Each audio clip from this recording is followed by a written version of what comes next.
ஒரு முஃமின் மறுமைக்காக தயாராக இருத்தல் என்று சொன்னால் இதைத்தான் பிரதானமாக என்ன செய்கிறது, குறிக்கிறது என்பதை விளங்கக்கூடிய அமைப்பில் ஒரு சில விஷயங்களை நபித்தோழர்கள் தங்களது கடைசி கால பகுதிகளில் நிறைய கவனம் செலுத்தி இருக்கிறார்கள். அவைகளில் கவனம் செலுத்தினாலேயே ஒருவர் மறுமைக்காக தயாராக இருக்கிறார், அந்த சிந்தனையில் இருக்கிறார் என்பதை அந்த நினைவும் அந்த செயல்பாடும் அந்த போராட்டமும் அவருக்கு என்ன செய்யும், எடுத்து சொல்லும்.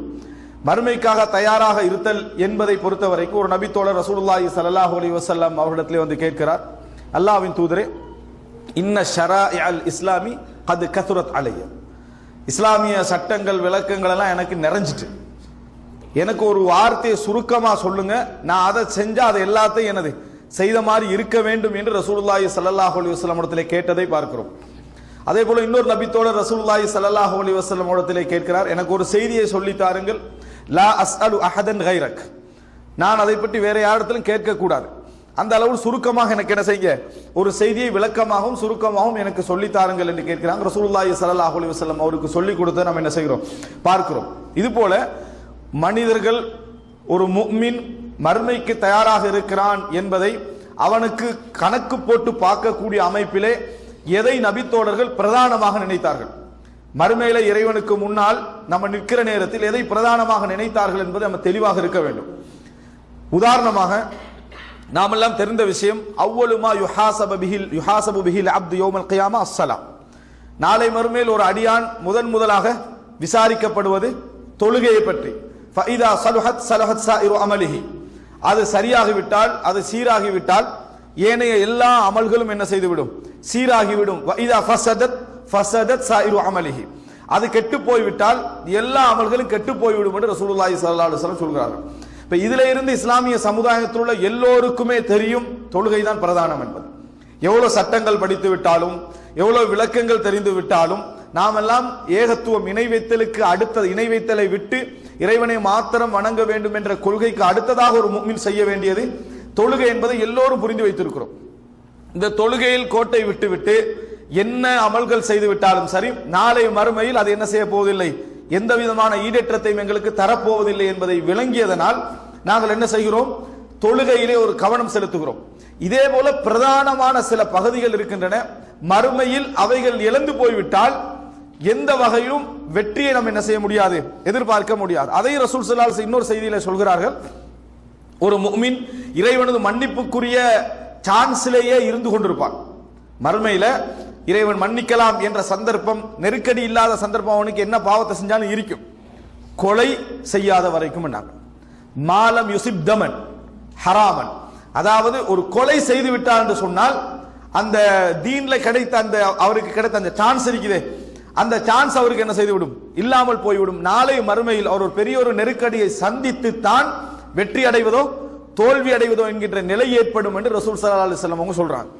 இந்த செய்திகள்லாம் எங்களுக்கு என்ன காட்டுதுன்னு சொன்னால், இஸ்லாம் நிறைய சட்டங்களை சொல்லி எங்களுக்கு வழி நடத்துகின்ற அதே நேரத்தில் சில இடங்கள் இருக்கின்றன, அவைகளை நாம் பிடித்துக் கொண்டோம் என்று சொன்னால் நம்ம தப்பி விடுவோம். சில இடங்கள் இருக்கின்றன, அவைகளை செய்து விட்டோம் என்று சொன்னால் நாம் அழிந்து விடுவோம். இந்த விஷயங்களை கட்டாயம் நாம் என்ன செய்திருக்க வேண்டும், தெரிந்திருக்க வேண்டும். நபித்தோழர்கள் மார்க்கத்தை எல்லாம் படித்து மார்க்கத்தை எல்லாம் விளங்கி எல்லா விஷயங்களையும் தெரிந்தவர்கள் கூட அந்த சில முக்கியமான விஷயங்களிலே மிகவும் பிரதானமான கவனத்தை செலுத்தினார்கள் பார்க்கிறோம். இமாம் அஹ்மது பின் ஹம்பல் மிகப்பெரிய அறிஞர், மார்க்க விளக்கம் உள்ளவர், மார்க்க சட்டங்களை அறிந்தவர். எப்படி மக்களிடத்திலே மிக பிரபல்யத்தை அடைந்தார்கள் என்று கேட்கிற நேரத்தில் அவர் சொன்னது எதை தெரியுமா, பில் இஹ்லாஸ், இஹ்லாஸின் மூலம் தான் அவர்கள் என்ன செய்திருக்கிறார்கள், இந்த பிரபல்யத்தை அடைந்திருக்கிறார்கள். இந்த இடத்தை வபிஹாதா சாது, இதை கொண்டுதான் அவர்கள் தலைமைத்துவத்தை என்ன செய்தார்கள், மக்களுக்கு மத்தியிலே பெரிய இடத்தை அடைந்தார்கள் என்று சொல்வதை பார்க்கிறோம். அவர்களுக்கு அவ்வளவு படித்து அவ்வளவு விளங்கி இருந்தாலும் கூட அவர் பெற்ற சுருக்கமான விளக்கம் எது, இந்த அறிவு எல்லாவற்றையும் தாண்டி ஒரு மனிதனை உயர்த்துவது எது, இஹ்லாஸ் தான் என்பதை அவரது அறிவு அவருக்கு என்ன செய்கிறது, சொல்லிக் கொடுக்கிறது. எனவே அன்புள்ள சகோதரர்களே, கட்டாயம் மறுமைக்காக தயாராகுதல் என்பதில் நம்ம மார்க்கத்தை படித்தல், மார்க்கத்தை நடைமுறைப்படுத்தல், மார்க்கத்தை விளங்குதல் என்ற எல்லா பகுதிகள் உள்ளடங்கினாலும் கூட சில பிரதானமான பகுதிகள் இருக்கின்றன. அந்த பகுதிகளை பொறுத்த வரைக்கும் ஒருவர் மறுமைக்காக தயார் நிலையில் இருக்கிறார் என்பதை சொல்லக்கூடிய பகுதிகள். ஒருவர் மறுமைக்காக தயார் நிலையில் இருக்கிறார் என்பதை மக்களுக்கு மத்தியில் சொல்லக்கூடிய பகுதிகள் என்பதை நம்ம தெரிந்திருக்க வேண்டும். அதை சுருக்கமாக இந்த இடத்திலே நான் இந்த ஜும்மாவிலே சொல்லி முடிக்கலாம் என்று நினைக்கிறேன். அன்புள்ள சகோதரர்களே, உண்மையிலேயே நாளை மறுமையில் ஒருவர் வெற்றி என்று நாம் கருதுவது எதை? இறைவனது விசாரணையின் பொழுது அவர் அடைகின்ற வெற்றி. இறைவனுடைய மன்னிப்பை ஒருவர் பெற்றுக்கொள்ள, யாரும் மன்னிப்பை பெறாமல் சொர்க்கத்துக்கு போக முடியாது. எவ்வளவு பெரிய நல்ல மனிதராக இருந்தாலும் கூட மன்னிப்பை பெறாமல் என்ன செய்ய முடியாது? சொர்க்கத்திற்கு போக முடியாது. எனவே பிரதானமாக நாம் இரண்டாக நம்ம வாழ்க்கையை பிரித்திருக்கிறோம். ஒன்று, நாம செய்கின்ற கடமைகள் தவறுகள் என்பது மனிதர்களோடு சம்பந்தப்பட்டதாக இருந்தால், படைப்புகளோடு சம்பந்தப்பட்டதாக இருந்தால் ஹுக்கூக்குல் இபாதுன்னு என்ன செய்கிறோம்? சொல்கிறோம். இறைவனோடு சம்பந்தப்பட்டதாக இருந்தால் ஹுக்கூக்குல்லா, அல்லாஹ்வோடு சம்பந்தப்பட்டவைகள் அப்படி என்று சொல்கிறோம்.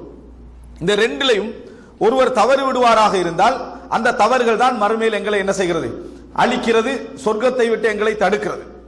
இதிலே நம்ம அல்லாஹ்வுடைய விஷயத்தில் நாம் விடுகின்ற தவறுகளுக்கெல்லாம் இந்த உலகத்திலே இருக்கக்கூடிய ஒரே தீர்வு என்ன? பாவ மன்னிப்பு. இந்த உலகத்திலே அல்லாஹ்வுடைய விஷயத்தில் நாம் என்ன தவறு விட்டாலும் சரி, அடியார்களுடைய விஷயத்தில் என்ன தவறு விட்டாலும் அந்த அடியார்கள் மன்னித்த பின்னாலும் யார் மன்னிக்க வேண்டும்? அல்லாஹ் மன்னிக்க வேண்டும். இறைவனது விஷயத்தில் தவறு விட்டால் இறைவன் மாத்திரம் அதை என்ன செய்ய வேண்டும்? மன்னிக்க வேண்டும் என்பதை நாம் புரிந்து வைத்திருக்கிறோம். இந்த மன்னிப்பு இஸ்திக்ஃபார் என்கின்ற பகுதி இருக்குது. இறைவனிடத்தில் மன்னிப்பு கோரல், இறைவன் எங்களை மன்னித்து விட்டானா என்பதில் கவனமாக இருத்தல், மன்னிப்பு தேடுதல், அதே போல பரிகாரம் தேடுதல், இந்த விஷயத்தில் எங்களுக்குள்ள கவனம் நாளை மறுமைக்கு நாம் தயாராக இருக்கிறோமா இல்லையா என்பதை தீர்மானிக்கிறது. எது? இறைவனது மன்னிப்பில் எங்களுக்குள்ள ஈடுபாடு, இறைவனது மன்னிப்பில் எங்களுக்குள்ள நாட்டம், இறைவன் மன்னிப்பில் நாம எடுக்கக்கூடிய முயற்சி, இறைவனுக்கு பாவ மன்னிப்பு தேடுவது, இறைவனிடத்தில் நம்ம அடிக்கடி நம்ம பாவங்களுக்காக பாவ மன்னிப்பு தேடுவதில் எடுக்கக்கூடிய கவனம் இருக்கிறதே, நாங்கள் மறுமைக்கு தயாராக இருக்கிறோமா இல்லையா என்பதை தீர்மானிக்கிறது. உண்மையிலேயே மிக இலகுவாக இறைவன் எங்களுக்கு தந்த ஒரு அம்சம் தான் இந்த பாவ மன்னிப்பு என்பது. உடலை வருத்திக் கொள்ளாமல், நேர்ச்சை என்ற பெயர் நமது உடலை கஷ்டப்படுத்திக் கொள்ளாமல், நாங்களே எங்களை அழித்துக் கொள்ளாமல், பாவ மன்னிப்பு என்பது கையை எடுத்து இறைவனிடத்திலே நீட்டி இறைஞ்சுவது மட்டும்தான் எங்களுக்கு சொல்லப்பட்டிருக்கிறது. எந்த உடல் வருத்தமும் இல்லை, நம்மளை அழித்துக் கொள்ள வேண்டிய அவசியம் இல்லை. அல்லாஹு தஆலா மூசா அலைஹிஸ்ஸலாத்துடைய சமுதாயத்துக்கு சொன்னா ஃபக்துலு அன்ஃபுஸக்கும், உங்களை நீங்களே கொன்று விடுங்கள், அப்ப அல்லாஹ் உங்களை மன்னிப்பான்னு சொல்லி. அப்படின்னா என்ன? ஒருவருக்கொருவர் வெட்டி நீங்களே அழித்துக் கொள்ளுங்கள் உங்களை, அப்ப அல்லாஹ் என்ன செய்வான்? மன்னிப்பான்னு சொன்னான். இப்படி ஒரு தண்டனை அல்லாஹு தஆலா எங்களுக்கு தந்தானா மன்னிக்கிறதுக்கு? அப்படி எதுவுமே இல்லை. கையேந்தி யா அல்லாஹ் எனது பாவத்தை மன்னித்து விடு என்று நாம் அழுவதும் பச்சாதப்படுவதும் தான் எங்களுக்கு மன்னிப்புக்காக தரப்பட்ட ஒரு பெரிய இலகுவான ஒரு வாயில். அல்லாஹு தஆலாவே குர்ஆனிலே சொல்லி காட்டுகிறான், மக்காவுடைய சமுதாயத்தினர் இறைவனிடத்திலே, அதாவது ரசூலுல்லாஹி ஸல்லல்லாஹு அலைஹி வஸல்லம் அவர்களுக்கு எதிராக அல்லாஹ்ட்ட துஆ கேட்கறாங்க. யாருக்கு எதிராக? யார்கிட்ட? ரசூலுல்லாஹ்களுக்கு எதிராக அல்லாஹ்ட்ட துஆ கேட்கறாங்க. அல்லாஹு தஆலா சொல்லி காட்டுகிறான், இது கால அல்லாஹும்ம இன் கான ஹாதா ஹுவல் ஹக்க மின் இன்திக ஃபஅம்திர் அலைனா ஹிஜாரத்தன் மினஸ் ஸமா வ யத்னா பி அஸாபின் அலீம். யா அல்லாஹ், இந்த முஹம்மது சொல்வதா உண்மையாக இருந்தா கல்மாரிய பொழிவை அல்லது ஏதாவது ஒரு தண்டனை கொண்டு எங்களை அழித்து விடு. அல்லாஹ்ட்ட ரசூலுல்லாஹ்களுக்கு எதிராக துஆ கேட்கறான். அல்லாஹ்விடத்தில் நபி அவர்களுக்கு எதிராக துஆ கேட்கறான். அல்லாஹ் உங்களுக்கு சொன்ன பதில் என்ன தெரியுமா? வமா கான அல்லாஹு லியுஅذிபஹும் வ அன்த ஃபீஹிம் வமா கான அல்லாஹு முஅذிபஹும் வஹும் யஸ்தக்ஃபிரூன். நபியே, நீங்கள் அங்கே இருக்கும் காலமெல்லாம் நான் அழிக்க மாட்டேன், அவர்கள் பாவ மன்னிப்பு தேடும் காலமெல்லாம் நான் அழிக்க மாட்டேன், அவர்கள் இஸ்திக்ஃபார் செய்யும் காலமெல்லாம் அவர்களை நான் அழிக்க மாட்டேன். அல்லாஹ் தஆலா சொன்ன காரணம் என்ன? இஸ்திக்ஃபார், பாவ மன்னிப்பு தேடுவது என்பது. அதனால தான் ரசூலுல்லாஹி ஸல்லல்லாஹு அலைஹி வஸல்லம் சொன்னார்கள், மாமின் அஹதின் அஹப்ப இலைஹில் உதுரு மின் அல்லாஹ், உங்களில் எவருக்குமே அல்லாஹ்வை விட, அதாவது அல்லாஹ் ரப்புல் ஆலமீனை போல் காரணம் சொல்வதை பிடிக்கக்கூடிய எவரும் இல்லை. நான் இதுக்காக வேண்டி செஞ்சுட்டேன், இப்படி செஞ்சுட்டேன், அதனால செஞ்சுட்டேன், இதனால செஞ்சுட்டேன் என்று காரணம் சொல்வது யாருக்கு மிகவும் விருப்பமானது?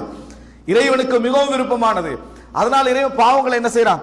மன்னிக்கிறான் என்பதை நாம் என்ன செய்கிறோம்? பார்க்கிறோம். எனவே பாவ மன்னிப்பு தேடுதல் என்பதுதான் ஒரு மனிதன் அல்லாஹ்வுடைய விஷயத்திலே விடுகின்ற தவறுகள், குறைபாடுகள், பாவங்கள், இந்த எல்லா விஷயங்களிலும் அவர் உண்மையிலே மறுமைக்கு தயாராக இருக்கிறார் என்ற பகுதியை உணர்த்தக்கூடிய ஒரு பகுதி.